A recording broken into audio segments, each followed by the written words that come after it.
18th question बेटा हमारा क्या कह रहा है, offsprings produce by sexual reproduction show variation. तो ट्रू है ये स्टेटमेंट, ठीक है। ऑफस्प्रिंग जो हमारी सेक्सुअल रिप्रोडक्शन के थ्रू प्रोड्यूस होते हैं उसमें वेरिएशन देखने को मिलती है। सेक्सुअल रिप्रोडक्शन क्या होता है, जिसमें दो पेरेंट्स दो ऑर्गेनिजम्स इन्वॉल्व होते हैं, तो दो पेरेंट्स से हमारे जीन इनहेरिट होते हैं प्रोजेनी को, ठीक है। हम और नेक्स्ट स्टेटमेंट रीजन क्या दे रहा है इसका, each offspring produce by sexual reproduction inherits all the genes from each parent. Now this statement is false by सारे जीन्स हमारे इनहेरिट नहीं होते हैं पेरेंट्स से, ठीक है, ऑफस्प्रिंग को। अब देखो लेट्स से हमारा एक पर्सन है, ठीक है, एक्स, उसकी टॉल हाइट है, ठीक है, टॉल हाइट है। तो अब इसके जो गैमीट प्रोड्यूस होंगे, तो इस केस में गैमीट में क्या होता है, हमारे जो क्रोमोसोम्स होते हैं ये हाफ हो जाते हैं, ठीक है।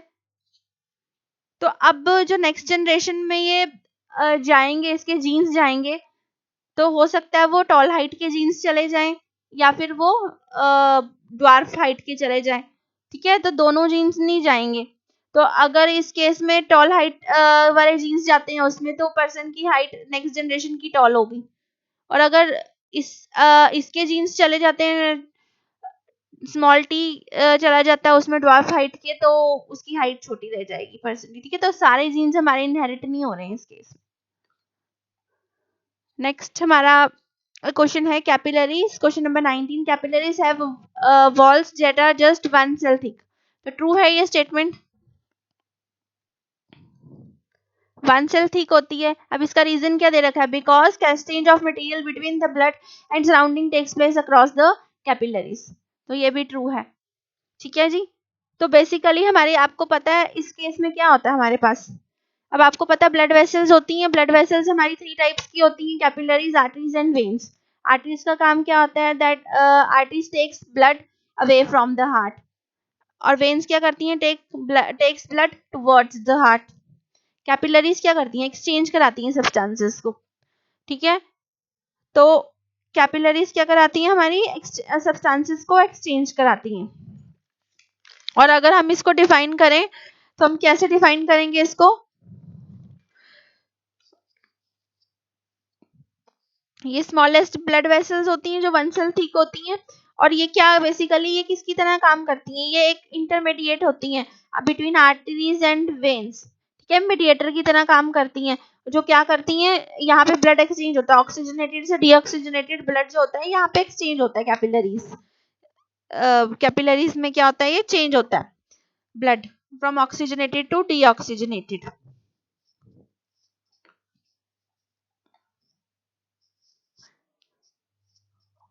नेक्स्ट क्वेश्चन क्या है हमारा, स्टेशनरी। तो इस केस में हमारा ऑप्शन क्या हो गया, A is true and R is true. So R is the correct explanation of A. So B option, B इसका बी आंसर हुआ है ना, ऑप्शन बी। नेक्स्ट हम देखते हैं क्वेश्चन नंबर 20 हमारा क्या है, stationary charge particle placed in magnetic field experience the force. तो ये स्टेटमेंट क्या है, फॉल्स है। स्टेशनरी चार्ज पार्टिकल थोड़ी ना बेटा एक्सपीरियंस करता है फिर फोर्स को, मूविंग चार्ज पार्टिकल करता है ना मैग्नेटिक फील्ड एक्सपीरियंस। तो ये तो फॉल्स हो गया, ये ठीक है। Stationary charge particle does not produce, ठीक है जी, ये ट्रू है स्टेटमेंट। तो क्या है, ए फॉल्स है एंड आर इज ट्रू। तो डी ऑप्शन हो गया इसका आंसर, ठीक है जी, डी ऑप्शन। नेक्स्ट क्वेश्चन क्या है हमारा, नेक्स्ट बेटा हमारा क्वेश्चन नंबर 21 में क्या है, अब डायना ने केक को प्रिपेयर किया यूजिंग 2 मेथड्स। तो फर्स्ट मेथड में क्या करता है वो, क्या करती है, she added cake baking soda to the cake mixture and let the mixture stand for 1 hour before placing it in the oven to bake. अब बेकिंग सोडा का क्या काम होता है, बेकिंग सोडा में आपको पता है बेकिंग सोडा क्या होता है, सोडियम हाइड्रोजन कार्बोनेट, ठीक है। तो इस केस में क्या होता है, ये क्या है, एक बेसिक सॉल्ट है। इस केस में क्या होगा, इस केस में वो जो कार्बन डाइऑक्साइड है वो हीट करने के बाद प्रोड्यूस करेगा, तो केक जो है वो राइज नहीं होगा। इस केस में क्या होगा, केक डज नॉट राइज, क्योंकि वो कार्बन डाइऑक्साइड जो गैस है हमारी वो बाद में रिलीज होगी आफ्टर बेकिंग, मतलब बेक करने के टाइम वो रिलीज होगी, ठीक है। और इस केस में क्या होगा, she added baking powder to the cake mixture and let the mixture stand for 1 hour before placing it in the oven to bake. तो इस केस में क्या होगा, बेकिंग पाउडर ऐड करने पे वो साथ के साथ कार्बन डाइऑक्साइड गैस जो है वो प्रोड्यूस हो जाएगी। बेकिंग पाउडर में क्या होता है, टार्ट्रिक एसिड होता है और सोडियम हाइड्रोजन कार्बोनेट और टार्ट्रिक एसिड होता है, ठीक है। तो ये क्या करता है, कार्बन डाइऑक्साइड और वाटर रिलीज कर देता है। और क्या बनाता है, ये सोडियम टार्ट्रेट बनाता है, वाटर और कार्बन डाइऑक्साइड रिलीज करता है। तो इस केक में हमारा, इस केस में क्या होगा, हमारा केक राइज हो जाएगा, इस केक में केक हमारा राइज हो जाएगा। तो यही डिफरेंस हुआ दोनों में, ठीक है बेटा। नेक्स्ट हमारे पास क्या दे रखा है, आप और के और वाले पार्ट में हमारा कौन सा नेक्स्ट क्वेश्चन है, कंपेयर करनी है हमने स्टेबिलिटी न्यूट्रल सोडियम एटम की एंड पॉजिटिव सोडियम आयन की। अब न्यूट्रल सोडियम एटम है तो आपको पता है इसमें इलेक्ट्रॉनिक कॉन्फ़िगरेशन इसकी क्या होगी, न्यूट्रल सोडियम एटम की 2 8 और 1, और पॉजिटिव सोडियम आयन है, ठीक है जी। इस केस में क्या होगी 2 and 8, 2,8। तो Na positive is more stable than sodium atom, क्योंकि Na पॉजिटिव का क्या है, कंप्लीट ऑक्टेट है।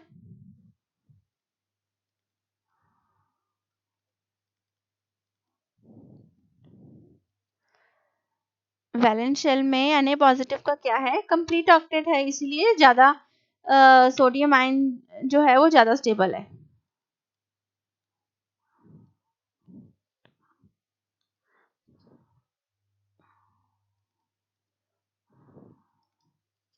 ठीक है जी। नेक्स्ट हमारा क्वेश्चन 22 क्या है, 22 क्वेश्चन में बेटा हमें क्या करना है, डिफरेंस बताना, ठीक है। Control and coordination in plants, how control and coordination in plants differ from that of animals.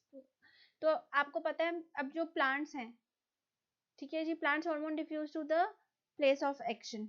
तो प्लांट्स होते हैं जो, अब वहाँ पे कहाँ पे उनका जो होता है, क्या होता है, हार्मोनल सिस्टम होता है जहाँ पे डिफ्यूज होते हैं हमारे हार्मोन्स। अब हार्मोन्स कहाँ डिफ्यूज होते हैं, इस केस में ऑक्सिन हो गया, जैसे ऑक्सिन का क्या काम होता है, रूट टिप में डिफ्यूज हो जाएगा, ठीक है, शूट टिप में हो जाएगा डिफ्यूज जो हार्मोन्स हैं। तो इस केस में क्या होता है, इसमें ब्लड स्ट्रीम के थ्रू हार्मोन्स कैरीड होते हैं, are carried through the are carried in blood vessels. Next point of difference is plants depend on hormones for control and coordination. अब plants जो है वो किसके ऊपर डिपेंड करते हैं, हार्मोन्स के ऊपर डिपेंड करते हैं, जैसे और एनिमल्स में जो है हार्मोन्स और नर्व इम्पल्सेस पे डिपेंड करते हैं, ठीक है, एनिमल्स के केस में फॉर कंट्रोल एंड कोऑर्डिनेशन। और हार्मोन्स के केस में क्या होता है, प्लांट्स के केस में क्या होता है, hormones in plants are not secreted by specialised glands. जैसे ह्यूमन बीइंग के केस में क्या होते हैं, स्पेशलाइज्ड ग्लैंड्स होते हैं, एड्रिनल ग्लैंड हो गया, पैंक्रियाज हो गया फॉर सिक्रीशन ऑफ हार्मोन्स। तो प्लांट्स के केस में कोई स्पेशलाइज्ड ग्लैंड्स नहीं होते हैं, और एनिमल्स के केस में स्पेशलाइज्ड ग्लैंड्स होते हैं, ठीक है, जैसे हार्मोन्स सिक्रीट होता है।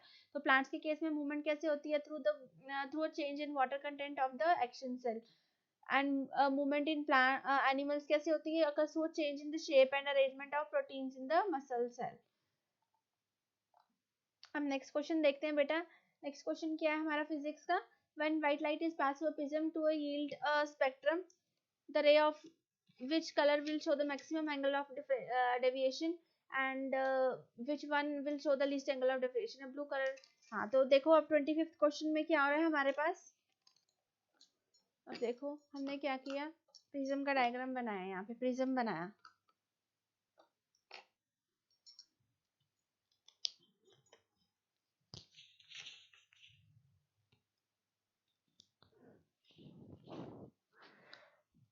ये हमारी रे ऑफ लाइट गई यहाँ से ऐसे डेविएट हो गई, फिर एक रे ऑफ लाइट गई तो वो ऐसे डेविएट हो गई। अब आपको पता है ये हमारी क्या थी, ऐसे होती है रेज ऑफ लाइट, इसमें 7 कलर्स होते हैं, ये विबग्योर ऐसे बनाती हैं, ठीक है। ये हमारी क्या थी, वायलेट हो गई, सबसे ऊपर वाली हमारी रेड हो गई। तो सबसे ज्यादा जो था वो एंगल ऑफ डेविएशन मैक्सिमम वो किस केस में हुआ हमारा? अब ये देखो, ये जो था ये किसका था? वायलेट का था एंगल ऑफ डेविएशन। और रेड का कौन सा था हमारा? रेड का ये था। ठीक है, तो कौन सी एंगल ऑफ डेविएशन किस केस में ज्यादा हुआ? वायलेट के केस में ज्यादा हुआ ना। तो मैक्सिमम किस में हुआ हमारा?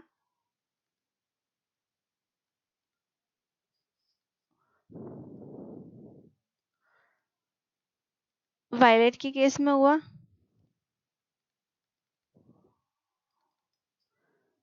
और मिनिमम हमारा कहाँ पे हुआ? रेड के केस में। ठीक है जी, मिनिमम हमारा रेड के केस में हुआ और मैक्सिमम हमारा हुआ वायलेट के केस में। हाँ, अब क्या है? ब्लू कलर रेज पास हुआ ग्लेस से, what will be the colour? अब इसमें बेटा इमेजिन रे का कलर ब्लू ही होगा। देखो मोनोक्रोमेटिक लाइट है, ठीक है, अब वो प्रिज्म से पास होती है तो उसका ब्लू ही कलर होगा, उसका कलर में तो कोई चेंज नहीं होगा ना। ब्लू कलर तो फर्दर स्प्लिट नहीं होती है, ठीक है, तो वो जो है प्रिज्म से ऐसे ही पास हो जाएगी, it will pass through the prism undispersed. ठीक है जी। हम नेक्स्ट चॉइस किस में दी है? myopia is also known as the nearsightedness. A person with this direction has the far point nearer than the infinity. Draw a neat ray diagram to depict image correction of for myopic eye using a suitable lens. अब इसका diagram बनाना, देखो कैसे बनाते हैं। अब देखो ये हमने आई बना दी और ये हमारा कनकेव लेंस हो गया, ठीक है, डाइवर्जिंग लेंस हो गया, और ये हमने रेज ऑफ लाइट बना दी है, ठीक है, जहाँ से आ रही हैं रेज। तो अब आपको पता है ऑब्जेक्ट हमारा कहाँ था? इन्फिनिटी पे था पहले।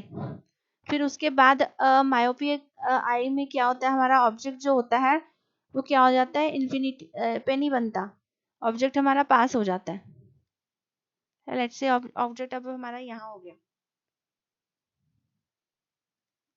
बट हमें इमेज हमारी कैसे बनेगी इस केस में? रेटिना पे बनेगी इमेज। तो ये देखो, ये हमारी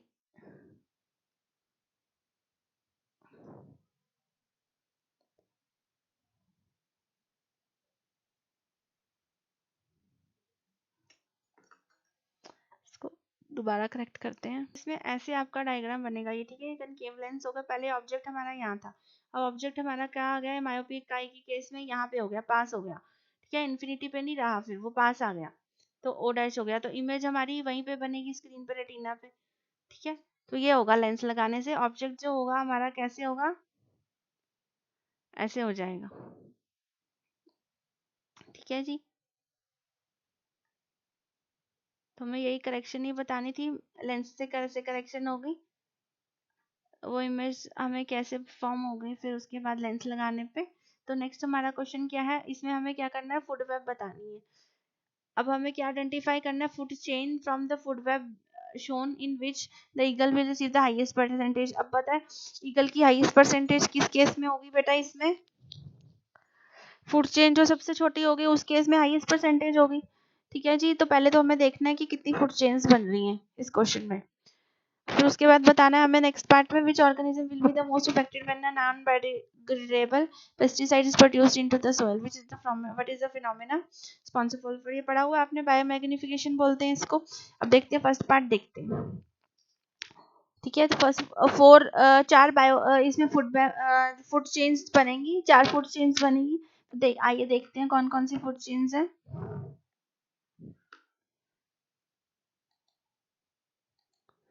अब ये देखो इस केस में ये सबसे स्मॉलेस्ट फूड चेन बनी हमारे पास,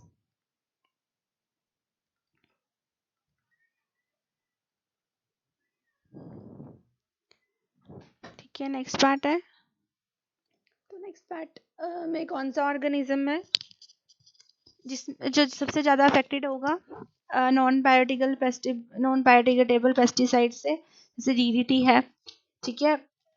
तो उस केस में ईगल ही होगा, ठीक है। जैसे जैसे आप फूड चेन में आगे आगे बढ़ते रहते हो, नेक्स्ट ट्रॉफिक लेवल पे बढ़ते हो, तो सबसे ज़्यादा जो कम्युलेशन उसका होगा वो नेक्स्ट लेवल पे आता है, ठीक है। जैसे ग्रास है, ग्रास को माउस ने खाया, ठीक है, तो ग्रास में डीडीटी था तो वो कम था, फिर माउस ने खाया उसमें और ज्यादा आया, फिर ईगल जो सबसे लास्ट में हमारा ऑर्गेनिज्म है उसमें सबसे ज्यादा और इसी प्रोसेस को हम क्या बोलते हैं, बायोमैग्निफिकेशन।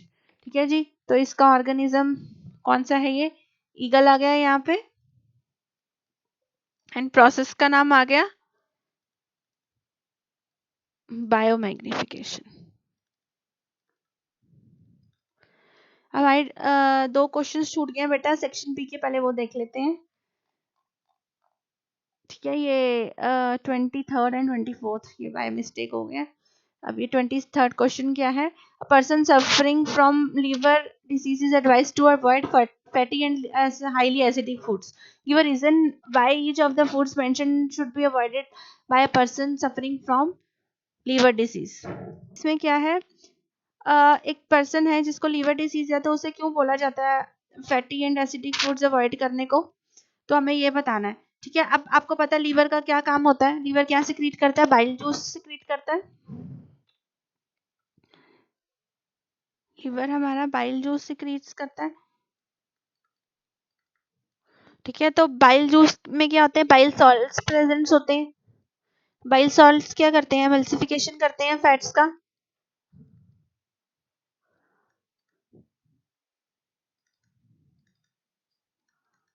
अभी एमल्सिफिकेशन क्या होते हैं, हमारे जो फैट मॉलिक्यूल्स है, बड़े बिग फैट मॉलिक्यूल्स हैं, वो किस में ब्रेक डाउन होते हैं, स्मॉल मॉलिक्यूल्स में। ठीक है, और हमारा स्टमक में आपको पता है नेक्स्ट फंक्शन क्या होता है इसका, ये क्या करता है, फूड को अल्कलाइन कर देता है, that is coming in the stomach. But अगर किसी के को लीवर डिसीज है, तो उस केस में क्या होगा, हम लेट्स से हमारे स्टमक में हमारे क्या होता है, गैस्ट्रिक जूस प्रोड्यूस होता सिक्रीट होता है। तो गैस्ट्रिक जूस में क्या होता है, हाइड्रोक्लोरिक एसिड होता है। तो हाइड्रोक्लोरिक एसिड, जब हम कुछ एसिडिक फूड खाएंगे या फैटी तो उसमें क्या होगा, एसिडिक फूड खाएंगे तो हमारा जो फूड है वो ज्यादा एसिडिक हो जाएगा। ठीक है, जब वो इंटेस्टाइन में जाएगा तो एंजाइम्स अच्छे से काम नहीं कर पाएंगे, एंजाइम वर्क नहीं कर पाएंगे, तो क्या होगा, फूड को डाइजेस्ट होने में प्रॉब्लम होगी। ठीक है, तो उसकी वजह से हमें उसकी न्यूट्रलाइज करने को इफेक्ट को हमें क्या होती है ना, कई बार एसिडिटी हो जाती है, तो हम क्या करते हैं, इनो ले लेते हैं, तो वो न्यूट्रलाइज कर देता है एसिडिक इफेक्ट को। ठीक है, तो इसीलिए बोला जाता है कि जिसको लीवर डिसीज है उसको fatty and highly acidic food avoid करना चाहिए। Next question is question number 24. Oxygen mostly is carried in by a pigment in our blood, whereas CO2 is transported in dissolved form in our blood. Give 2 reasons that make the above statement correct. अब इसमें क्या है, अब बेटा इसमें क्या है, oxygen जो है वो हमारी बॉडी में कैसे होती है, पिगमेंट जो है हेरोग्लोबिन, वो कैरी करता है ऑक्सीजन को हमारे ब्लड में। ठीक है, वेयरएस जो कार्बन डाइऑक्साइड है वो ट्रांसपोर्ट कैसे होती है, in dissolve form in our blood. तो इसका रीजन बताना है कि ऑक्सीजन जो है वो पिगमेंट के थ्रू ही क्यों कैरी होती है in blood, and carbon dioxide जो है वो डिजॉल्व फॉर्म में ही क्यों कैरी होती है हमारी ब्लड में। तो रीजन देखते हैं बेटा। तो इसका फर्स्ट रीजन क्या है, CO2 जो है बेटा वो मोर सोल्यूबल होती है देन ऑक्सीजन।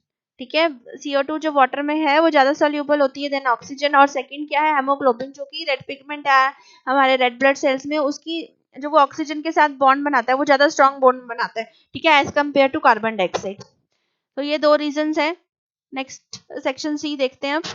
नेक्स्ट क्वेश्चन में बेटा क्वेश्चन नंबर 27 में क्या है, 2 केमिकल इक्वेशन दे रखी है, तो हमें इनको क्या करना है, बैलेंस करना है। ठीक है, explain how balance chemical equation can be identified which two equation is not balance equation. ठीक है, पहले तो देखना है हमने कौन सी इक्वेशन, हमें बैलेंस कैसे करते हैं हम इक्वेशन को। तो बैलेंस कैसे करते हैं बेटा, number of atoms of reactant should be equal to the number of atoms on the product side. ठीक है जी, ये हमारी बैलेंस केमिकल इक्वेशन को बैलेंस करने की कंडीशन है। तो देखो नंबर ऑफ एटम्स जो हैं दोनों side, left hand side and right hand side, वो सेम होने चाहिए। कैल्शियम है, कैल्शियम के यहाँ पे कितने हैं, 1 है, और यहाँ पे भी कैल्शियम 1 एटम है। ठीक है, और फिर हमें नाइट्रेट के देखने हैं। अब NO3 के क्या है, 2 हैं, और यहाँ पे 1 है। ठीक है, हमारे लेफ्ट हैंड साइड में तो NO3 हमारा बैलेंस नहीं है। हाइड्रोजन यहाँ पे 1 है, और यहाँ पे हाइड्रोजन कितनी है, यहाँ पे हाइड्रोजन कितनी है, 3 है। देखो यहाँ 2 हाइड्रोजन इधर होगी और 1 होगी। ठीक है, 3 होगी और यहाँ पे 2 है, तो हम हाइड्रोजन और नाइट्रेट को बैलेंस करेंगे। ठीक है, ऑक्सीजन भी सिमिलरली हमारी बैलेंस नहीं है। तो अगर हम यहाँ पे नाइट्रेट हमारे पास 2 है, तो यहाँ पे हम 2 लगा लेते हैं। अब देखो, अब बैलेंस हो गई इक्वेशन, हाँ अब बैलेंस है। ठीक है बच्चे, तो नेक्स्ट क्या है हमारा, KBr और AgNO3। अब ये बैलेंस है। ठीक है, इसमें तो सिर्फ रिप्लेसमेंट रिएक्शन ही हो रहा है, तो ये तो बैलेंस है हमारी। ठीक है, ये बैलेंस नहीं थी, तो इसको हमने बैलेंस कर दिया, इस इक्वेशन को हमने बैलेंस कर दिया। ठीक है जी, नेक्स्ट क्वेश्चन क्या है हमारा, थर्माइट प्रोसेस के ऊपर बेस्ड है।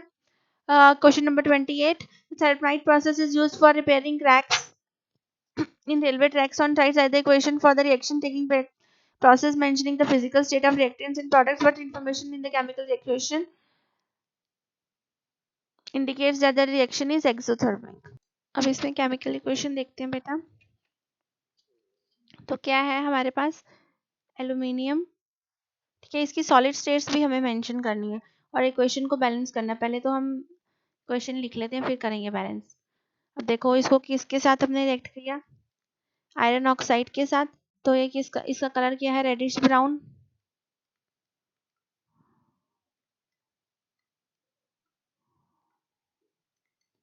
और इसमें क्या है, ये सिल्वर ग्रे पाउडर है हमारा, जो एल्यूमिनियम है।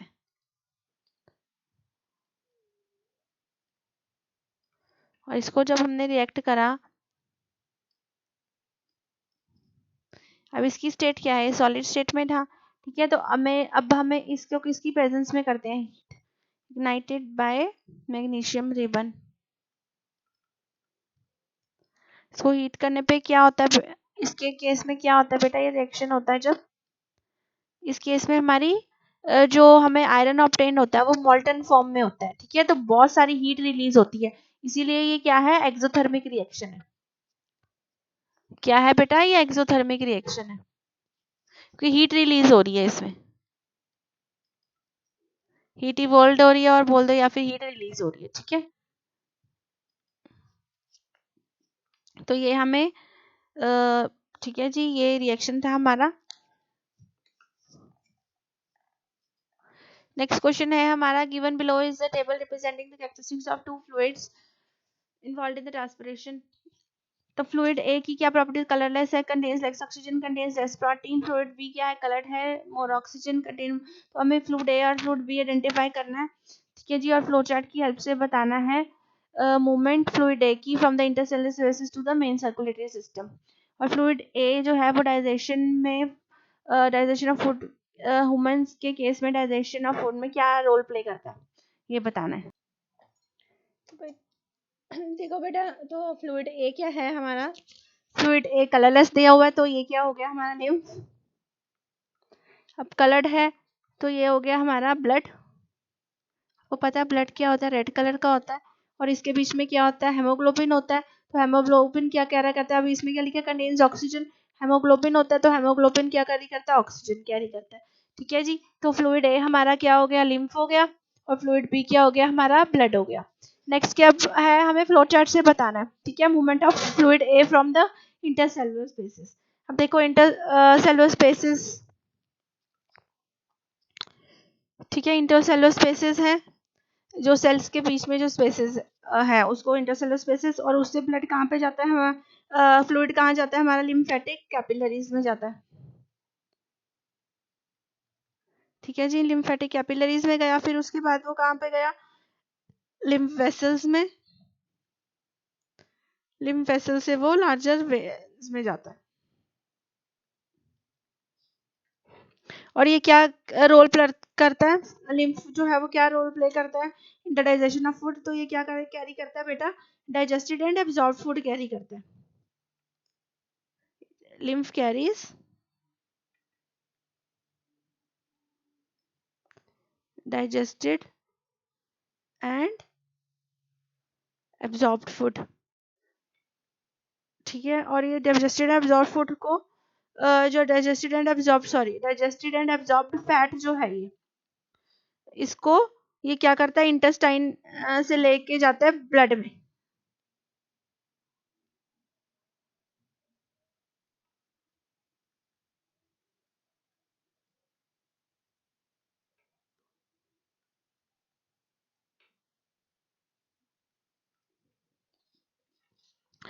नेक्स्ट क्या है, two major forces help in the transport of water in a plant. Force A is driving force in the movement of water during the day, whereas force with movement of water in a plant during the night. और during the day when humidity is, हमें force A और force B identify करना है और बताना है forces कैसे help कर रही हैं in movement of water in a plant. अब बेटा फोर्स ए क्या है, हमारा जो ड्राइविंग फोर्स जो कि मूवमेंट में वाटर मूवमेंट में हेल्प करता है, ठीक है, ड्यूरिंग द डे। अब ये क्या है बेटा, ट्रांसपिरेशनल पुल। इसमें क्या होता है, एक सक्शन क्रिएट हो जाती है स्टोमेटा के थ्रू, ठीक है। तो ये क्या है बेटा, ट्रांसपिरेशनल पुल, फोर्स ए जो है हमारा, एंड फोर्स बी है हमारा जो नाइट में ही काम करता है, और व्हेन, और या फिर जब ह्यूमिडिटी बहुत हाई होती है, तो इस केस में ये क्या है बेटा, फोर्स बी हमारा रूट प्रेशर। अब सेकंड पार्ट में क्या है हमारा, बी पार्ट में इन फोर्सेस को हमें एक्सप्लेन करना है। अब बेटा ट्रांसपिरेशनल पुल क्या है हमारा, ये क्या है, evaporation of water molecules from the stomata of a leaf. तो इसमें क्या हो रहा है बेटा, इवेपोरेशन हो रहा है वाटर मॉलिक्यूल्स का, किसके थ्रू हो रहा है, स्टोमेटा के थ्रू हो रहा है। और स्टोमेटा कहाँ प्रेजेंट होता है, लीफ सरफेस पे प्रेजेंट। और इससे क्या होता है बेटा, हमारा एक सक्शन क्रिएट हो जाता है, ठीक है। तो उससे क्या होता है, सक्शन से from the xylem cells of roots, ठीक है। और ये क्या करता है, वाटर को ऊपर पुल करता है जाइलम सेल्स को रूट्स की तरफ। और हमारा रूट प्रेशर क्या होता है बेटा, रूट प्रेशर होता है active absorption of ions by root from the soil causes water to steadily move. हाँ, जो वाटर जो हमारे जो सॉइल में हमारे सॉइल्स के थ्रू जो रूट्स हैं वो क्या करती हैं, वाटर मॉलिक्यूल्स में से आयंस जो है अब्जॉर्ब करती हैं, और उसको क्या करती हैं, जो जाइलम से होते हुए वो कहाँ पे जाते हैं, अपवर्ड्स मूव करते हैं, ठीक है। तो रूट प्रेशर क्या होता है, इसमें आयंस हमारे अब्जॉर्ब हो रहे हैं, और वो क्या करते हैं, आयंस जो है वो कहाँ पे जाते हैं, जाइलम में जाते हैं, जाइलम से होते हुए वो अपवर्ड मूव करते हैं।